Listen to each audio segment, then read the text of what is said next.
ಹೇಗಿದ್ದೀರಾ ಎಲ್ಲರೂ? Welcome back to Tejas Raj vlog.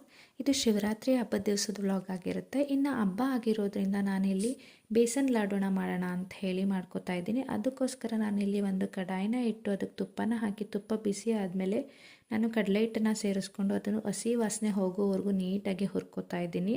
ಅದಾದಮೇಲೆ ಒಂದು ಪ್ಲೇಟಿಗೆ ಟ್ರಾನ್ಸ್ಫರ್ ಮಾಡಿಕೊಂಡು ಅದೇ ಬಾಣಲಿಗೆ ನಾನಿಲ್ಲಿ ಮೆಲಾನ್ ಸೀಡ್ಸ್ನ ಸೇರಿಸ್ಕೊಂಡು ನೀಟಾಗಿ ಹುರ್ಕೋತಾ ಇದ್ದೀನಿ.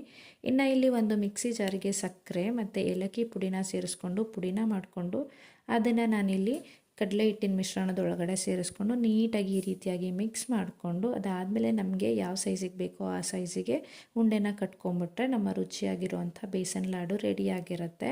ಅದಾದಮೇಲೆ ನಾನಿಲ್ಲಿ ಪೂಜೆ ಎಲ್ಲ ಮುಗಿಸಿ ದೇವಸ್ಥಾನಕ್ಕೆ ಹೋಗ್ಬಿಟ್ಟು ಬರೋಣ ಅಂತ ಹೇಳಿ ಎಲ್ಲರೂ ದೇವಸ್ಥಾನಕ್ಕೆ ಹೋಗಿ ಅಲ್ಲಿ ಪೂಜೆನ ಮುಗಿಸ್ಕೊಂಬಂದು ಇಲ್ಲಿ ಎಲ್ಲರೂ ಒಟ್ಟಿಗೆ ಕೂತ್ಕೊಂಡು ಊಟ ಮಾಡೋಣ ಅಂತ ಹೇಳಿ ಎಲ್ಲ ರೆಡಿ ಮಾಡಿಕೊಂಡು ಊಟನ ಮಾಡಿ ಹಬ್ಬನ ಸೆಲೆಬ್ರೇಟ್ ಮಾಡಿದ್ವಿ.